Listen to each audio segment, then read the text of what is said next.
جب جہاز ڈوب جاتا ہے تو کیا ہوتا ہے؟ علی نے بولے پن سے جواب دیا، سمندر کی تہہ میں چلا جاتا ہے۔ ملا اس جواب پر کھلکھلا کر ہنس پڑے۔ ہاشم نے پھر کہا، وہ یہ تو مجھے معلوم تھا، میں پوچھتا ہوں لوگ کہاں جاتے ہیں؟ لوگوں کو مچھلیاں کھا جاتی ہیں؟ جھوٹ، مچھلیوں کو تو آدمی کھاتے ہیں۔ علی نے پھر جواب دیا، زمین پر آدمی مچھلیوں کو کھاتے ہیں لیکن سمندر میں مچھلیاں آدمیوں کو کھا جاتی ہیں۔ ہاشم کچھ سمجھا اور کچھ نہ سمجھا اور واپس آ کر اپنے بستر پر لیٹ گیا۔ چند دنوں کے بعد یہ جہاز مالابار کے سال کے ساتھ ساتھ سفر کر رہے تھے۔ راستے میں سامان، خوراک اور تازہ پانی حاصل کرنے کے لیے انہیں مغربی سال کے مختلف بندرگاہوں پر لنگر انداز ہونا پڑا۔ اس دوران میں انہیں کوئی حادثہ پیش نہ آیا۔ مالابار کے ایک بندرگاہ پر چند عرب تاجروں نے زبیر کا خیر مقدم کیا اور گزشتہ طویل سفر میں تھکے ہوئے مسافروں کو 4 دن کے لیے اپنے پاس ٹھہرا لیا۔ ان 4 دنوں میں سرندیب کے راجہ کے گران قدر تحائف کی خبر دور دور تک مشہور ہو چکی تھی۔ رخصت کے دن حاکم شہر بندرگاہ پر زبیر اور دلیپ سنگھ سے ملا اور اس نے انہیں راستے میں بحری ڈاکوں کے حملے کے خطرے کے پیش نظر ہوشیار رہنے کی تاکید کی۔ دلیپ سنگھ نے جواب دیا، آپ فکر نہ کریں، ہمارے جہاز پوری طرح مسلح ہے۔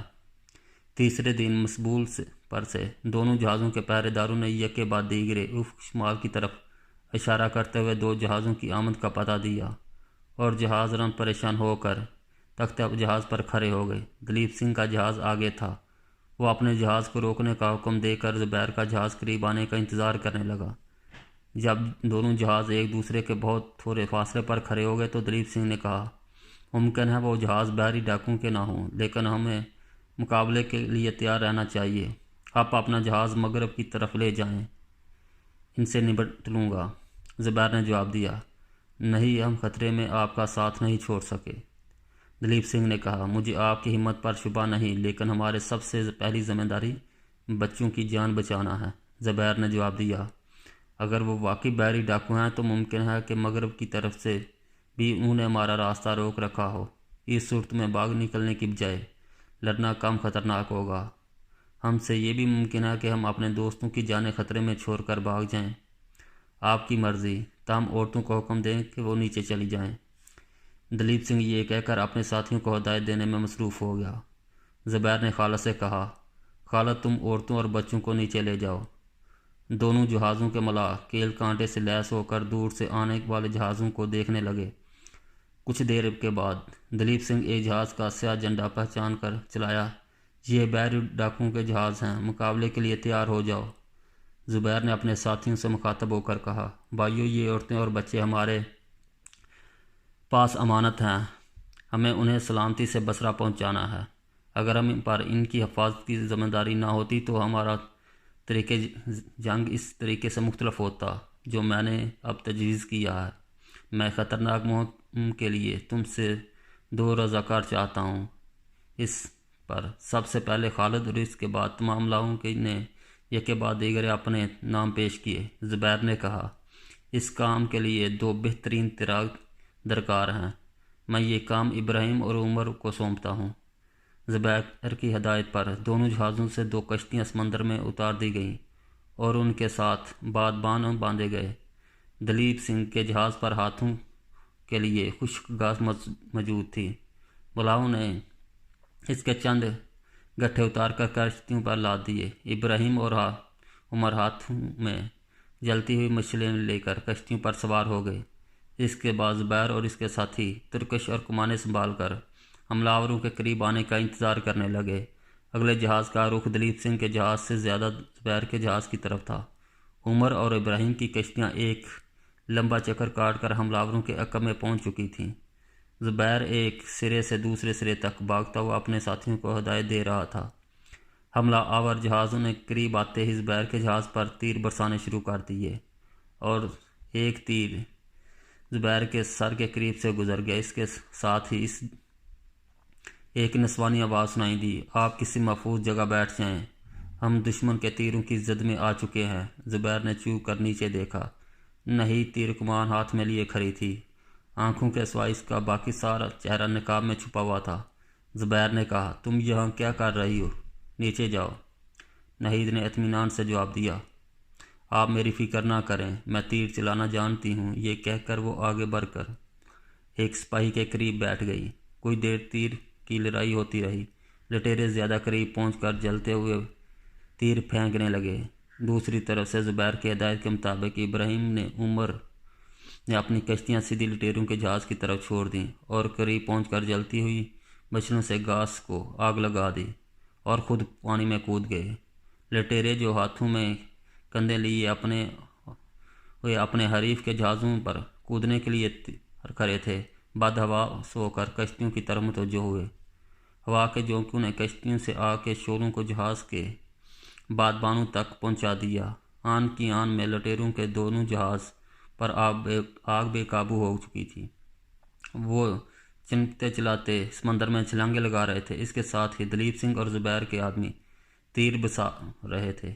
زبیر نے لٹیروں کا ایک جہاز اپنے جہاز کے بالکل قریب آتا دیکھ کر آگ کے خطرے سے بچنے کے لیے لنگر اٹھا کر حکم دیا، لیکن اتنی میں 8-10 لٹیرے کمندے ڈال کر زبیر کے جہاز پر کودنے میں کامیاب ہو چکے تھے۔ زبیر کے ساتھیوں نے انہیں آڑے ہاتھوں لیا۔ لٹیروں کے جہاز سے ایک تیر آیا اور زبیر کے بائیں بازو میں پیوست ہو گیا۔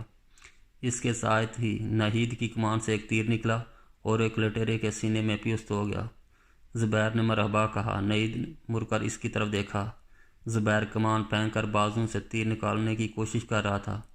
ناہید نے جلدی سے کمان نیچے رکھ کر ایک ہاتھ سے زبیر کا بازو پکڑا اور دوسرے ہاتھ سے تیر کھینچ کر نکال دیا۔ تیر کے نکلتے ہی زبیر کے بازو سے خون کا دھارا بہہ نکلا۔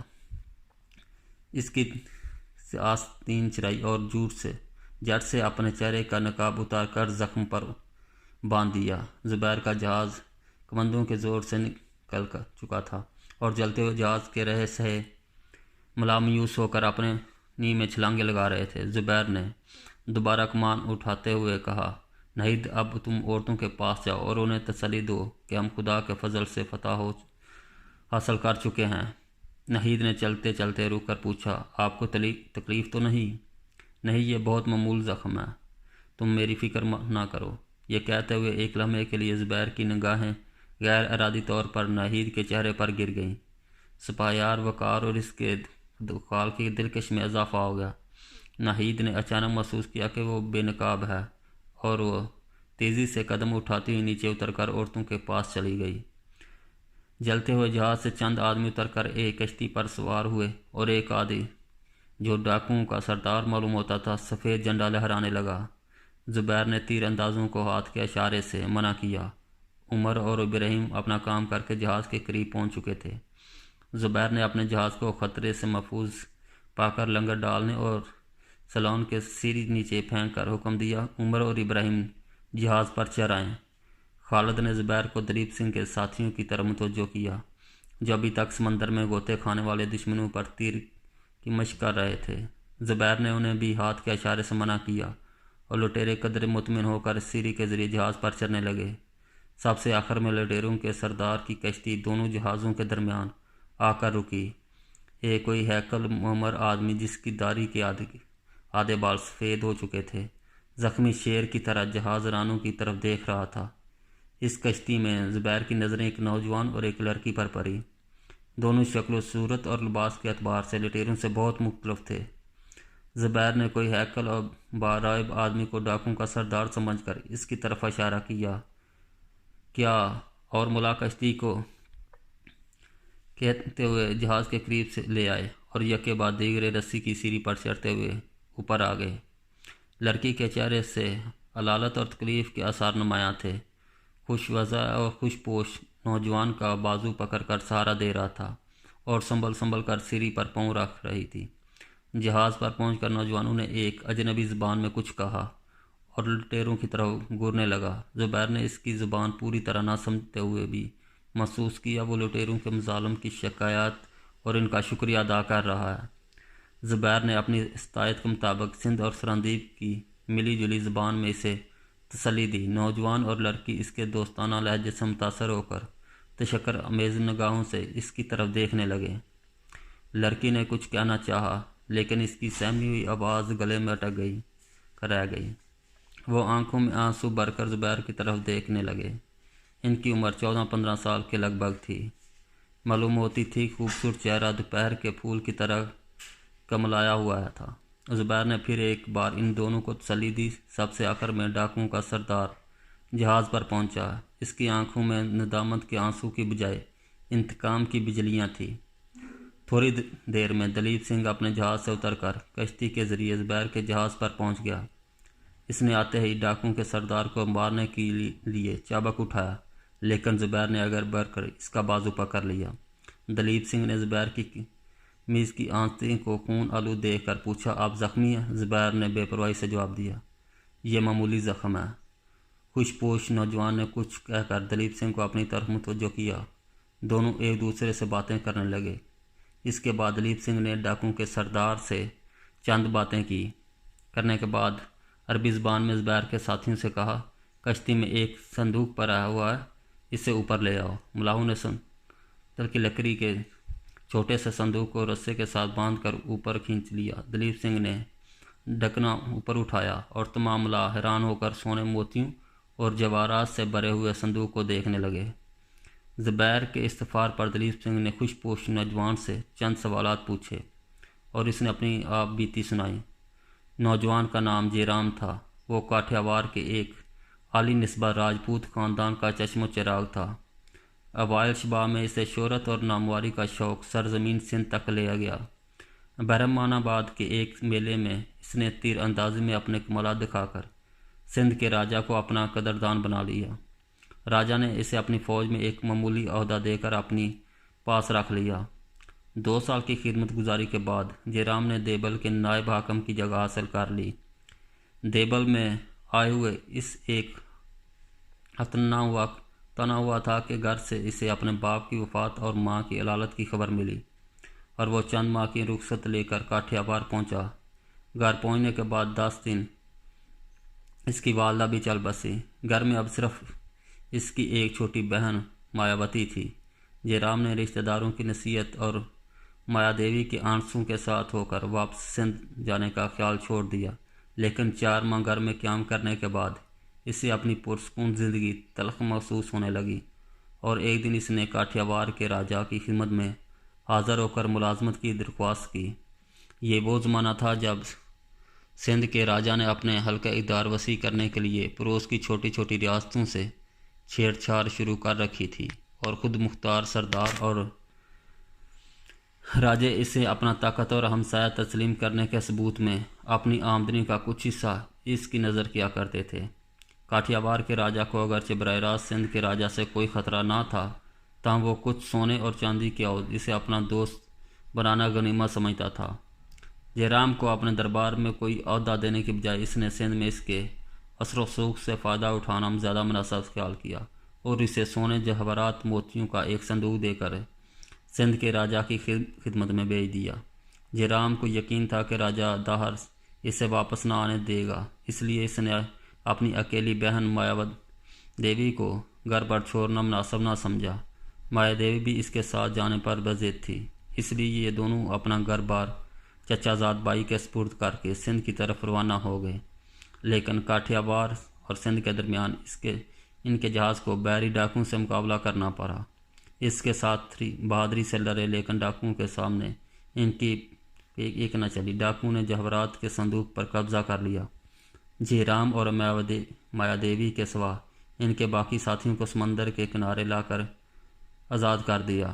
ڈاکوؤں کا سردار یہ سمجھتا تھا کہ جے رام اور مایا دیوی راجا کاٹھیاوار کے عزیز ہیں اور ان کی جان بچانے کے لیے ایک معقول رقم ادا کرنے پر آمادہ ہو جائیں گے، اس لیے وہ کاٹھیاوار کے سال کے غیر آباد حصے پر لنگر انداز ہو کر راجا سے یہ سودا کرنا چاہتا تھا، لیکن ان کے ایک جاسوس نے اسے سرندیب کے جہازوں کی آمد کی خبر دی اور اس نے کاٹھیاوار ٹھہرنے کی بجائے بالابار کا رخ کیا۔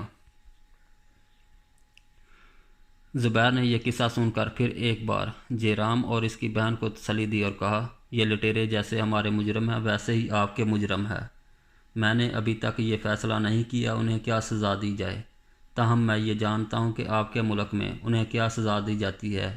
جے رام نے خواب میں جواب دیا، ایسے ظالم ڈاکوؤں کے لیے ہمارے قانون میں اور آپ کے قانون میں رحم کی کوئی گنجائش نہیں۔ تاہم جب ان لوگوں سے آپ کا مقابلہ ہوا تھا تو مجھے اور میری بہن کو جہاز کے ایک کونے میں بند کر دیا گیا تھا، اور جہاز کو آگ لگ جانے کے بعد یہ لوگ ہمیں وہیں چھوڑنا چاہتے تھے۔ اپنے لیے میں شاید ان سے رحم کی درخواست نہ کرتا، لیکن اپنی بہن کے لیے مجھے عاجز ہونا پڑا، اور ان لوگوں نے ہمیں کشتی پر سوار کرنے سے پہلے یہ وعدہ لیا کہ میں آپ سے ان لوگوں کی جان بخشی کے لیے سفارش کروں گا۔ میرا یہ مطلب نہیں کہ انہیں آزاد چھوڑ دیا جائے، میں انہیں صرف موت کی سزا سے بچانا چاہتا ہوں، لیکن یہ ضروری ہے کہ جب تک ان کے راہ راست پر آ جانے کا اطمینان نہ ہو قید میں رکھا جائے۔ مایا دیوی علالت کی وجہ سے دیر تک کھڑی نہ رہ سکی۔ اس نے اپنے بھائی سے کچھ کہا، اور بیشتر اس کے کہ وہ کوئی جواب دیتا، دلیپ سنگھ نے کہا، اوہو، ہمیں یہ معلوم نہ تھا کہ آپ کی بہن علیل ہے۔ خالد بیٹا، انہیں اپنی بہن کے پاس لے جاؤ۔ خالد آگے بڑھا اور مایا دیوی اپنے بھائی کی طرف دیکھ لگی۔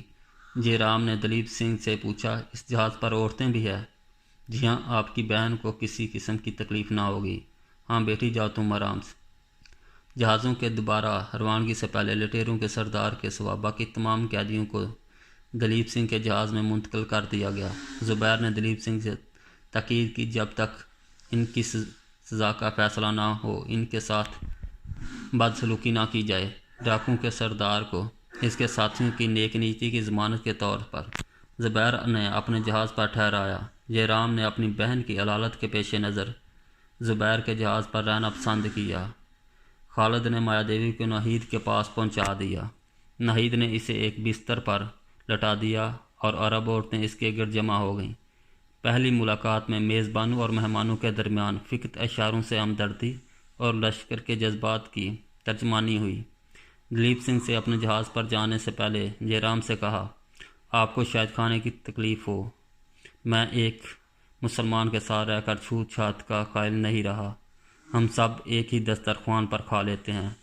میرے ساتھ جتنے آدمی ہیں ان میں سے کوئی بھی ایسا نہیں جو مسلمانوں کے ساتھ نہ کھا چکا ہو، تاہم میرا ایک آدمی جسے میں اس جہاز پر چھوڑ رہا ہوں آپ دونوں کے لیے کھانا تیار کرے گا، اور آپ کی میزبانی آپ کی مرضی کے بغیر آپ کو اپنے دسترخوان پر بیٹھنے کے لیے مجبور نہیں کریں گے۔ دلیپ سنگھ نے چند باتیں زبیر کو سمجھائیں اور اتر کر اپنے جہاز پر چلا گیا۔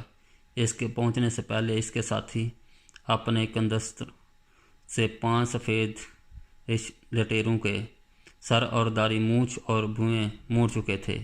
ایک ڈاکو جو شکل صورت سے زیادہ ممر معلوم ہوتا تھا، اس کی سر داڑھی، ایک مونچھ اور آدھا سر صاف کرنے پر اتفاق کیا گیا تھا۔